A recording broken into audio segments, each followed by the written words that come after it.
I also want to thank our founding sponsors, Connecticut Light and Power Company and the Department of Economic and Community Development, and our growth sponsors, which is the United Illuminating Company and the Connecticut Commission on Culture and Tourism. They truly are the foundation for our programs.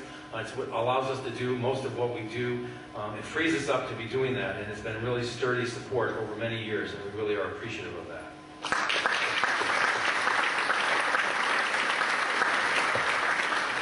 And speaking of CL&P, the CL&P Award, which is obviously named for CL&P, because CL&P is, to this day, the only private company in the country that started a Main Street program, statewide Main Street program, internally within their own company with their own employees.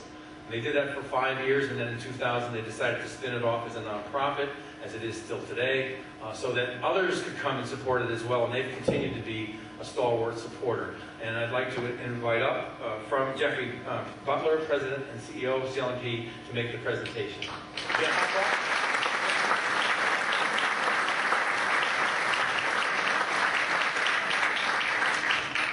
And yes, I did use the stairs.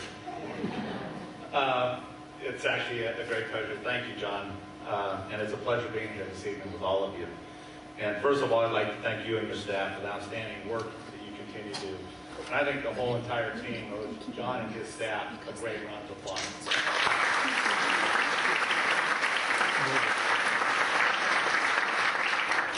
As we all know, vibrant downtowns and city centers are critical to sustaining Connecticut's quality of life.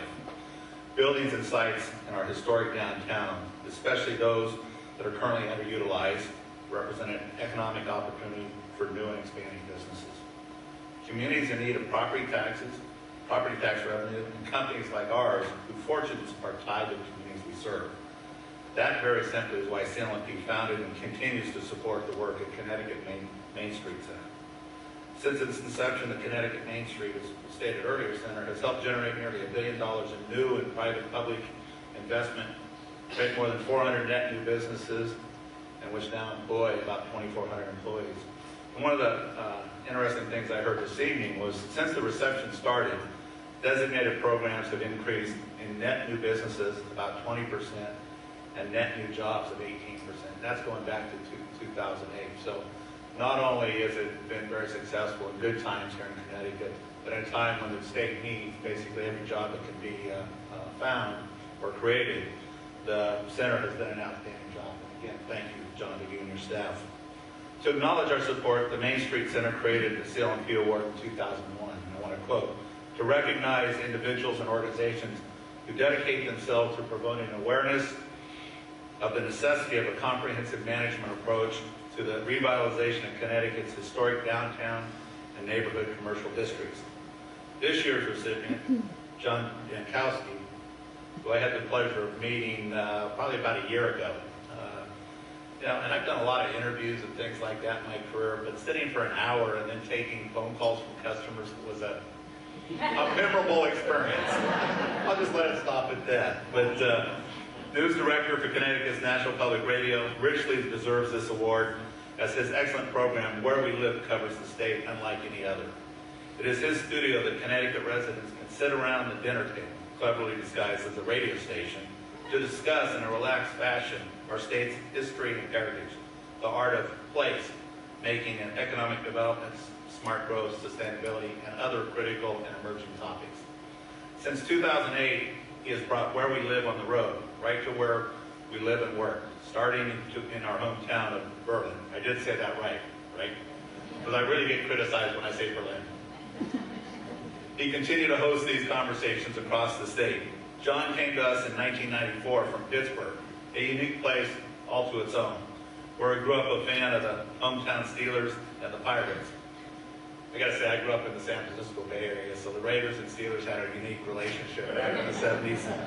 Settling initially in the West End of Hartford, he and his wife Jennifer then moved to the proud Connecticut Main Street community of Winsted. John truly cares about this state, its heritage, its people, as evidenced by his many contributions to Connecticut and its communities, for which we are all appreciative. His name and program is known to many of us who care about public affairs and enjoy listening regularly to from our cars, offices, and homes. So, on behalf of the employees of Connecticut Light and Power, It is my honor to present the 2011 Connecticut Light and Power Award for outstanding contributions to Main Street revitalization to Connecticut Public Radio and WNPR for Where We Live, hosted by News Director John Dankowski. John, please.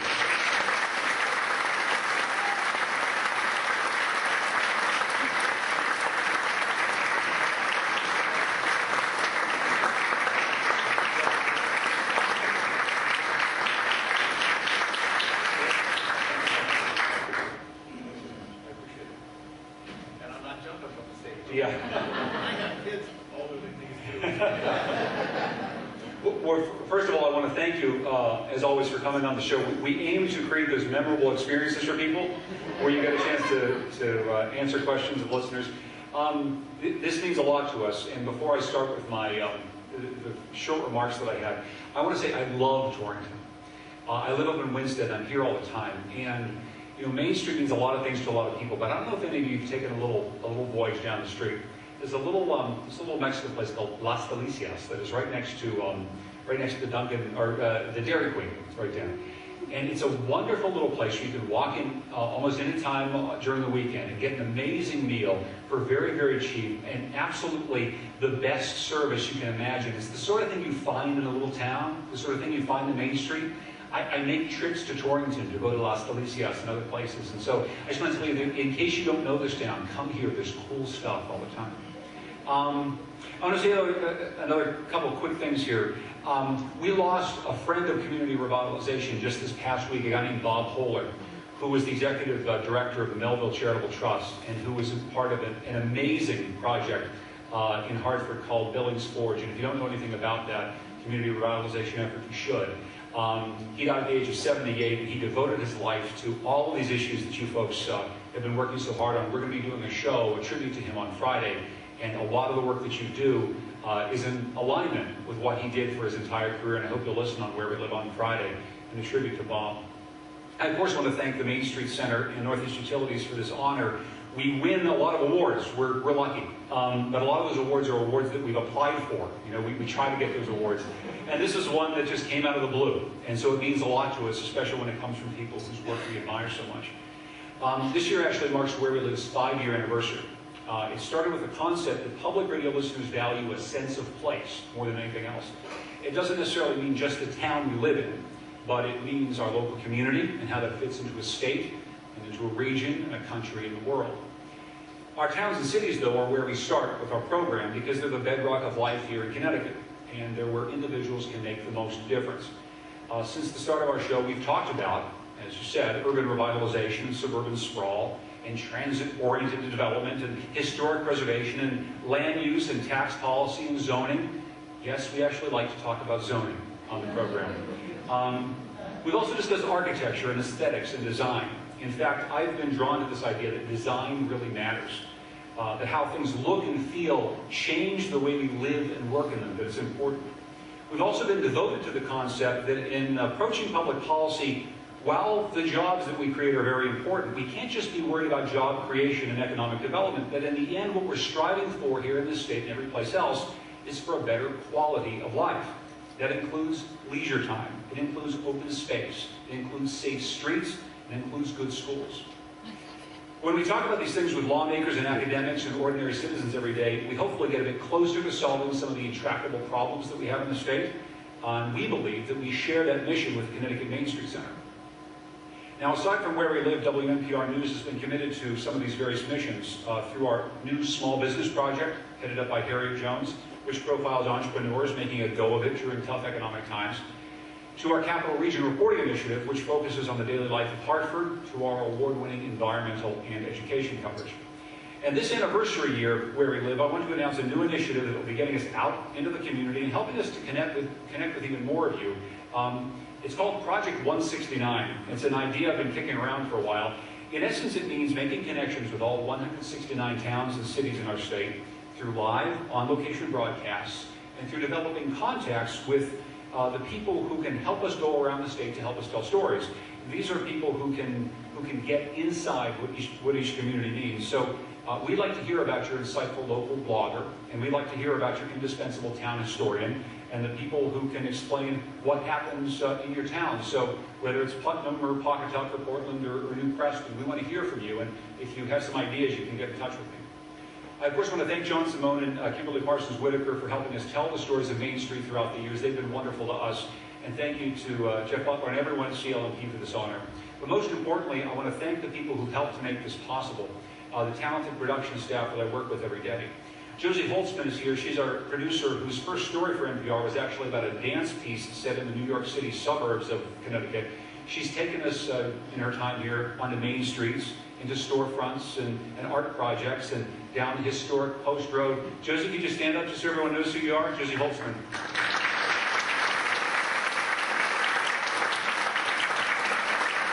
And I also want to thank senior producer Katie Tolarski, who has been with me on this entire voyage of Where We Live. She's the real soul and the spirit behind the program. She's devoted both personally and professionally to making Connecticut, where we live, a better place.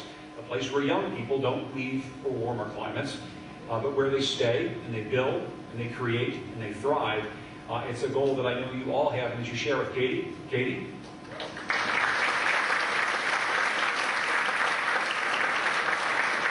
I just want to thank you for helping us have this conversation that hopefully will make this all possible. That young people will stay in Connecticut and help build up the main streets and help make places like Torrington and Winstead and all the rest of the state a very thriving and vibrant place. So congratulations to you all. We love the work you do, and we're going to keep talking about it on the program. Thank you all.